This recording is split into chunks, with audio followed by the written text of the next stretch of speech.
बिस्मिल्लाहिर्रहमानिर्रहीम अस्सलामु अलैकुम। वेखदे पे हो तुसी पाक पतन पंजाब टीवी। मैं थोड़ा मेज़बान मोहम्मद हसन रज़ा। जिमें कि दोस्तों ਨੂੰ पता है ਅਸੀਂ डेली कोशिश करने हैं भाइयों वास्ते अच्छे तो अच्छे जानवरों दी वीडियो लैके हाज़र होईदा है। आज दी वीडियो दे विच दोस्तों ਨੂੰ जनाब पहलन झोटी दा शौक करवांदे पे हैं। अल्लाह दे हुक्म दे नाल एवें दी पहलन ਤੁਹਾਨੂੰ ਕਿਸੇ नहीं विखानी। सब तो पहले झोटी का आर्डर चेक करना है। माशाल्लाह कितना प्यारा और खूबसूरत झोटी नू आर्डर, बड़ा ही खूबसूरत झोटी नू जनाब मुट्ठी मुट्ठी का थन लग्या है, इंतहाई खूबसूरत। माई नू जनाब वंडा माई दियां विरला दोस्तां ने चेक करनियां ने, वेखण वाले बिरावां ने माशाल्लाह इंतहाई खूबसूरत मज नू थन कागजी थन लग्या है। वंडा वेखनियां ने, विरला वेखनियां ने, बड़ियां खूबसूरत माई नू जनाब पंडा दी आर्डर क्वालिटी पहलन हो के कर्मा वाली मशका बन्नी फिरदी है। पंडा लाई खलीए, थब्बे लाई खलीए। अल्लाह दे हुक्म दे नाल माई नू कैमरामैन साहब चेहरा विखांदे पे ने माई दा। माशाल्लाह इंतहाई खूबसूरत झोटी नू चेहरा सावा चीन झोटी ने उतरिया है। अखा सफेद चिड़ियाँ, सिर बिल्कुल कतरी कतरी ते किंगरी वाली सिंगी माशाल्लाह बिल्कुल छोटी छोटी सिंगी। झोटी चेक करनी है दोस्तों ने, इको जी जगह ते खड़ी है। अल्लाह के हुक्म दे नाल नीवी उच्ची वाला चक्कर ही कोई नहीं। पिछले पैर झोटी दे धोते हुए, पट झोटी ने पलवाना वाले, खुच्चा वेखनिया ने कितनियां मजबूत ते सीधियां, तीर खुच्चा माशाल्लाह। लत्ता चारे झोटी नू जनाब सीधियां ने ते मोटियां। दुन्नी कोड़ी मज नू कोई नहीं है माशाल्लाह। पहलन हो के वड्डियां मज्जां वाला झोटी नू बॉडी वेट है माशाल्लाह इंतहाई खूबसूरत। मज नू टोर अल्लाह दे हुक्म दे नाल पिछली लत्त अगली लत्त तू फुट बार रख दी है ते वला वला के लत्तां रख दी है। इस वजह तो रख दी है कि झोटी नू आर्डर बहुत वड्डा ते बड़ा प्यारा माशाल्लाह, बहुत ही चेड़ा आर्डर है ते सारा ही रेशम वर्गा माशाल्लाह। दोस्तों ने तसलियां करनियां ने, वेखण वाले बिरावां ने, शौकीनां ने, सजना ते बेलियां ने। मज नू फुट चढ़ा आर्डर ते फुट ही माशाल्लाह खुला। झोटी ने जनाब गर्दन कूंज वर्गी बरीक ते लम्मी, टोटल बॉडी ते 4-4 इंच पशम जड़ी है वो भी नजर आती पई है।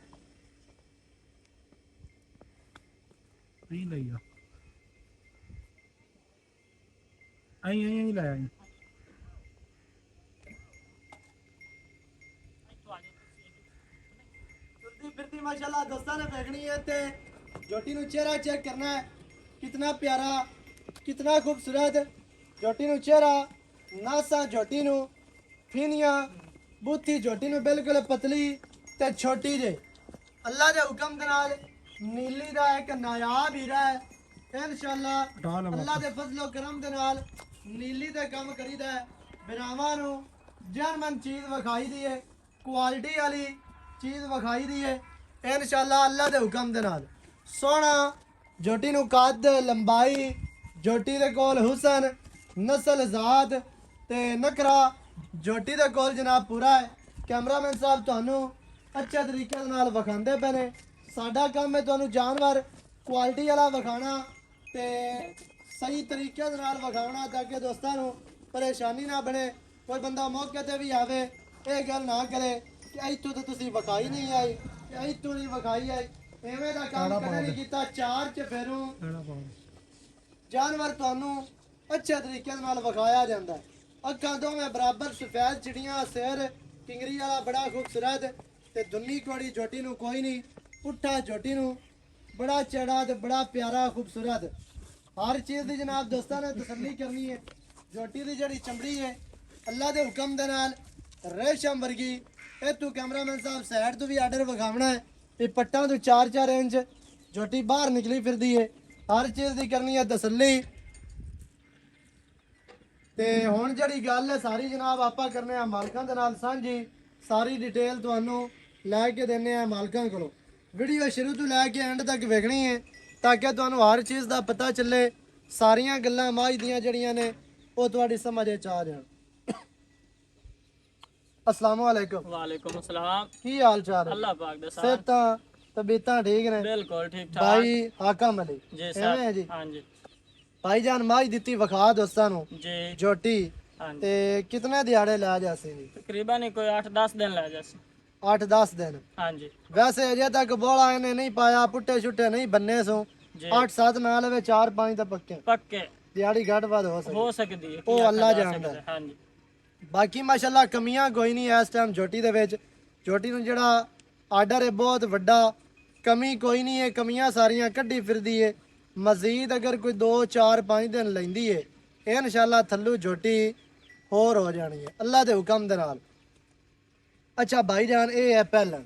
जी ਪਹਿਲਣ ਝੋਟੀ ਦਾ ਇਹ ਤਾਂ ਨਹੀਂ ਹੁੰਦਾ ਵੀ ਇਹ ਜੀ ਇੰਨਾ ਦੁੱਧ ਕਰਸੀ नहीं नहीं जी ਜਾਂ ਇੰਨਾ ਅਸੀਂ ਮਿਣਾ ਦੇਸਾਂ। बिल्कुल ਇਹ ਬਿਰਾਵਾਂ ਦਾ ਹੋਣਾ ਨਸੀਬ। जी हाँ। जितना कि माशाल्लाह झोटी नु आर्डर है या जितनी है कि साफ सुथरी है वेट कद लंबाई हुसन ते नस्ल जात ਉਹ ਦੋਸਤਾਂ ਦੀ ਅੱਖਾਂ ਦੇ ਸਾਹਮਣੇ सामने ਤੇ ਉਮੀਦ ਕੀਤੀ ਜਾ ਸਕਦੀ ਹੈ ਕਿ 12-13 ਕਿਲੋ 14 ਕਿਲੋ ਦੁੱਧ ਨੂੰ ਕਰਨਾ ਚਾਹੀਦਾ। बिल्कुल करना चाहिए। ਅਗਾ ਨਸੀਬ ਬਨ ਬਰਾਮਦ ਆਪਾਂ ਦੇਣੇ ਨੇ ਇਹਦੇ ਥਣ ਚਲਾ ਕੇ चला के ਥਣ पास करवा ਚਾਲੂ ਦੇਣੇ ਨੇ, ਥਣ ਪਾਸ ਕਰਵਾ ਦੇਣੇ ਨੇ।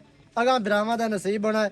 ਤੇ ਕੋਈ ਦੋਸਤ ਆਖਦਾ ਵੀ ਯਾਰ ਅਸੀਂ ਬਿਆਨਾ ਕਰਵਾਨੇ ਆ ਕੋਈ 2 ਦਿਨ 4 ਦਿਨ ਝੋਟੀ ਖਲੀ ਹੈ ਸੂ ਪੈਦਾ ਸੀ ਪਾਸ ਕਰਕੇ ਲੈ ਜਾ ਇਸ ਤਰ੍ਹਾਂ ਹੋ ਜਾਸੀ नहीं होता। ਮੁੜ ਵੀ ਨਹੀਂ ਬਈ ਕੋਈ ਬੰਦਾ ਆਂਦਾ ਵੀ ਯਾਰ 2 ਦੇ ਖਲੀ ਹੈ ਬਿਆਨਾ ਕੋਈ ਬੰਦਾ ਕਰਾ ਦਿੰਦਾ ਹੈ ਸੂ ਪੈਦਾ ਆਪਣੀ ਲੈ ਜਾਸੀ चलो कोई कर ले सा। ਹੋ ਜਾਸੀ ਇਸ ਤਰ੍ਹਾਂ हां जी ਕਰਨਾ ਪਉਣਾ ਹੈ नहीं ਆਪਾਂ कर ले सा। ਸਹੀ ਹੈ। हां ਇਸ ਤਰ੍ਹਾਂ ਜੇ ਕੋਈ ਬੰਦਾ ਇਵੇਂ ਲਿਜਾਣਾ ਚਾਹੇ ਆਪਣੀ ਮਰਜ਼ੀ ਤੋਂ ਲਿਜਾ ले ਸਕਦਾ। जा सके। ਅਸੀਂ ਥਾਣ ਚਾਲੂ ਦੇਣਾ चालू दे ਬਸ ਬਾਕੀ ਹੋਣਾ ਬਰਾਵਾਂ ਦਾ ਨਸੀਬ। ਕੈਮਰਾਮੈਨ ਸਾਹਿਬ ਦੁਬਾਰਾ ਝੋਟੀ ਨੂੰ ਨਜ਼ਰ ਇੱਕ ਵਾਰੀ ਮਰਾ ਲੈਣੀ ਹੈ ਦੋਸਤਾਂ ਨੂੰ। ਤੇ ਅੱਛਾ ਭਾਈ ਜਾਨ ਕੀ ਰੇਟ ਹੈ ਹੁਣ ਇਹਦਾ ਜਿਹੜਾ ਆਪਾਂ ਲੈ ਲਵਣਾ ਰੇਟ ਲਵਣ ਦੇਵਣ ਵਾਲਾ ਕਰਨਾ ਹੀ ਵੱਧ ਨਹੀਂ जी ਕਰਨਾ। लवन देवन वाला कर सा कोई दा नहीं कोई 50 नहीं 6,50,000 रुपए 6 ਲੱਖ ਦੇ 50,000 जी। ਇਹਦੇ ਵਿੱਚ ਕੋ ਪਿਆਰ नहीं कोई प्यार नहीं पक्के पैसे। ਐਂ ਨਾ ਕਰੋ ਲੀਕਾ ਨਾ ਚੈੱਕ ਐਂ ਪਿਆਰ ਵਿੱਚ ਜਿਹੜਾ ਹੈ ਨਾ ਉਹ ਕਰਨਾ ਬਸ ਐਵੇਂ ਕੋਈ ਮਾੜਾ ਮੋਟਾ ਹੋ ਸਕਦਾ ਕੋਈ ਦੋਸਤ 5-4 ਆਪਣੇ ਕੋਲ ਹਜ਼ਾਰ ਆ ਬਸ ਇਸ ਤੋਂ ਗਣਾ ਬਿਲਕੁਲ ਮੈਂ ਆਣਾ ਚੀਜ਼ ਤੁਹਾਡੇ 2 ਕੇ ਸਾਹਮਣੇ 4 ਤੇ 5000 ਬਸ 2 4 ਤੇ 5 ਪੰਜ 11000 ਬਣਦਾ ਜੀ ਹੈ 5000 ਟੋਟਲ ਟੋਟਲ 5000 ਜੀ ਅੱਛਾ ਬਾਕੀ 645 ਰਹਿ ਗਿਆ ਜੀ ਇਹ 645 ਪੱਕਾ ਰੇਟ ਹੈ ਪੱਕਾ ਫਾਈਨਲ ਜਾਂ ਕੋਈ ਪਿਆਰ ਮੋੜ ਨਹੀਂ ਜੀ ਐਸੇ ਕੋਈ ਪਿਆਰ ਕੋਈ ਗੁੰਜਾਇਸ਼ ਹੀ ਨਹੀਂ। 6 ਲੱਖ ਦੇ 45000 ਜਨਾਬ ਝੋਟੀ ਦੀ ਡਿਮਾਂਡ ਹੈ। ਪਹਿਲਣ ਝੋਟੀ ਸੋਣ ਵਾਲੀ ਹੈ ਦਿਹਾੜੇ 2 ਲਵੇ 3 ਲਵੇ 4 ਲਵੇ ਅੱਲਾ ਬਿਹਤਰ ਜਾਣਦਾ ਹੈ। ਪਹਿਲਣ ਹੈ ਮਾਸ਼ਾਅੱਲਾ ਅਗਾਂ ਤੁਹਾਡਾ ਨਸੀਬ ਹੋਣਾ ਹੈ ਜਿਤਨਾ ਇੱਕ ਝੋਟੀ ਨੂੰ ਵੇਟ ਹੈ ਸੰਭੀ ਪਲੀ ਹੈ ਆਰਡਰ ਹੈ ਥਾਣ ਹੈ ਨਸਲ ਜ਼ਾਤ ਉਮੀਦ ਕੀਤੀ ਜਾ ਸਕਦੀ ਕਿ 13-14 ਕਰੇ। ਅਗਾਂ ਬਰਾਵਾਂ ਦਾ ਨਸੀਬ ਹੋਣਾ ਦੁੱਧ ਪੁੱਤਰ ਨਸੀਬਾਂ ਦੇ ਜਿਤਨਾ ਕਿ ਕੋਈ ਜਨਾਬ ਮੱਝ ਨੂੰ ਰਜਾਂਦਾ ਹੈ ਉਹ ਉਤਨਾ ਇੱਕ ਚੋ ਲੈਂਦਾ ਹੈ। ਪਹਿਲਾਂ ਨੇ ਮਾਸ਼ਾਅੱਲਾ ਕਰਮਾਂ ਵਾਲੀ ਤੇ ਹੈ ਸਾਫ ਸੁਥਰੀ ਹਰ ਪਾਸੋਂ ਐਵੇਂ ਦੀ ਪਹਿਲਣ ਗੱਡ ਜੰਮਦੀਆਂ ਨੇ ਗੱਡ ਤੁਹਾਨੂੰ ਲੋਕ ਵਿਖਾਣਗੇ। ਬਾਕੀ ਤੁਹਾਨੂੰ ਵਿਖਾ ਦਿੱਤੀ ਹੈ 4 ਚ ਫਿਰ ਉਹ ਹਰ ਪਾਸੋਂ ਤਸਲੀਆਂ ਕਰਵਾ ਦਿੱਤੀਆਂ 6 ਲੱਖ ਦੇ 45000 ਜਿਹੜੇ ਬਿਰਾ ਦੀ ਗੱਲ ਸਮਝ ਚਾਵੇ ਉਹ ਜਨਾਬ ਰਾਬਤਾ ਕਰੇ 0308 910 2811 ਇਹਦੇ ਦੇ ਕਾਲ WhatsApp ਈਮੋ ਸਾਰੀਆਂ ਸਹੂਲਤਾਂ ਮੌਜੂਦ ਹਨ। ਵੀਡੀਓ ਚੰਗੀ ਲੱਗੇ ਵੀਡੀਓ ਨੂੰ ਕਰਨਾ ਹੈ ਲਾਈਕ ਤੇ ਸ਼ੇਅਰ ਕਮੈਂਟਾਂ 'ਚ ਆਪਣੀ ਰਾਏ ਦੇ ਨਾਲ ਸਾਨੂੰ ਜ਼ਰੂਰ ਆਗਾਹ ਕਰਨਾ ਹੈ। ਨਵੀਂ ਅੱਛੀ और बेहतरीन वीडियो के नाल हाजिर होवांगा। अल्लाह निगहबान पाकिस्तान जिंदाबाद।